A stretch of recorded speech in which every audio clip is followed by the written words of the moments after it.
శ్రీ గురుభ్యో నమః. హరి ఓం. ఇప్పుడు మనం చెప్పుకునేటువంటి అంశం ఏమిటి అంటే అండి, చైత్ర బహుళ ఏకాదశి. ఈ ఏకాదశిని వరూధిని ఏకాదశి అంటారు.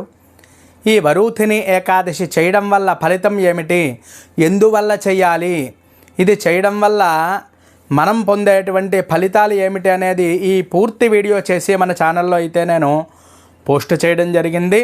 తప్పకుండా ఈ వీడియోని ప్రతి ఒక్కరూ చూడాలి. ఎందువల్ల అంటే మనం ఎన్నో జన్మల్లో చేసినటువంటి పాపాలన్నీ కూడా పోవాలి అంటే అండి, ప్రతి మానవాళి కూడా ఈ ఏకాదశి వ్రతాన్ని తప్పక ఆచరించాలి. అంటే మనం ఒక్కొక్క ఏకాదశికి కూడా ఒక్కొక్క విశిష్టత ఉంటుంది. పూర్వం ఒక మహారాజు ఉండేవాడండి.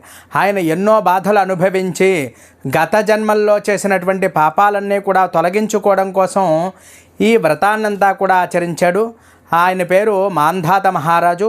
ఆ పూర్తి వివరణ అయితే నేను ఈ కింద కూడా ఇవ్వడం జరుగుతోంది, ఆ లింకు పూర్తి వీడియోది. తప్పక మన ఛానల్ని ఇటువంటి వీడియోల కోసం ఫాలో అవ్వండి.